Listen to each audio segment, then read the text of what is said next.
2021 வரை தமிழ்நாட்டுடைய கடன் அளவு 4,85,000 கோடி. 73 அரசாங்கம் நாட்டை ஆண்டிருக்குது.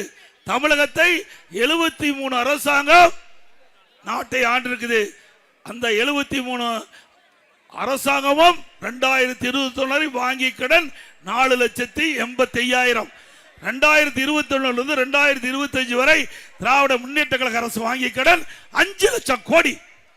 வருஷத்துக்கு 1 லட்சம் கோடி, வருஷத்துக்கு 1 லட்சம் கோடி.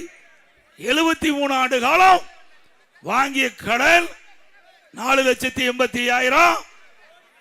5 வருஷத்துல 5 லட்சம் கோடி வாங்கி இருக்கிறாங்க. இந்த அரசாங்கம் என்ன சிறப்பான அரசாங்கமா?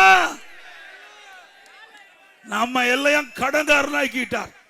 ஸ்டாலின் ஆட்சிக்கு வந்து, ஸ்டாலின் முதலமைச்சரா வந்து தமிழ்நாட்டு மக்களை கடன்காரனாக்குனதுதான் இந்த ஆட்சியுடைய சாதனை. வேற என்ன சாதனை பண்ணீங்க?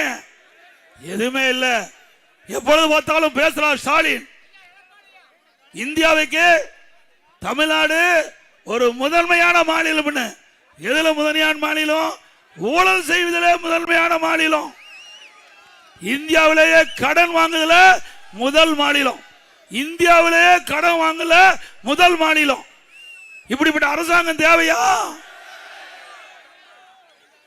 எல்லாம் வந்தீங்க, மரியாதைக்குரிய டிடி அவர்கள் பேசினாங்க, நான் பேசினேன், எல்லாம் கேட்டீங்க. இந்த கடனை நீங்க தாங்க கட்ட வேணும். ஸ்டாலின் வாங்கின கடன் பூரா நான் உட்பட, மரியாதைக்குரிய டிடிகள் உட்பட இங்க வந்திருக்கிறீங்க அத்தனை பேரும் கடன்காரனாக்கிட்டாரு ஸ்டாலின். நல்லா சிந்திச்சு பாருங்க. 5 வருஷத்துல 5 லட்சம் கோடி கடன் வாங்கினா இவர் எப்படி நாட்டை ஆண்டிருப்பார்? மீண்டும் இவர் இடத்துல இந்த தமிழகத்தை ஒப்படைச்சா இட நாடு தாங்குமா? எப்ப கடல்ல முழுகியாச்சு. இன்றைக்கு தமிழ்நாட்டை காப்பாற்றுறது மிகப்பெரிய கடினம். அப்படி கடினமான சூழ்நிலை தான் இன்றைக்கு தேர்தல் வருது. ஒவ்வொருவரும் சிந்திக்க வேண்டும். ஒவ்வொரு வாக்கும் முக்கியம். நீங்க போடுகின்ற ஒவ்வொரு ஓட்டும் தமிழகத்துடைய தலைவிதியை நிர்ணயிக்கின்றது. சிந்திச்சு பாருங்க. 5 லட்சம் கோடி கடன் வாங்கின அரசு வேண்டுமா?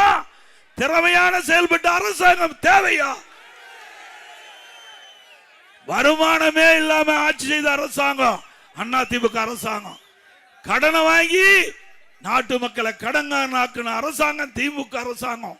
அது மட்டும் இல்ல, இப்போ அதிமுக ஆட்சியில் இருந்ததை விட இப்போ திமுக ஆட்சியில் 1,36,000 கோடி கூடுதலா வருவாய் வருது.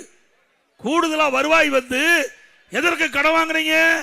புதிய திட்டத்தை கொண்டாந்தீங்களா?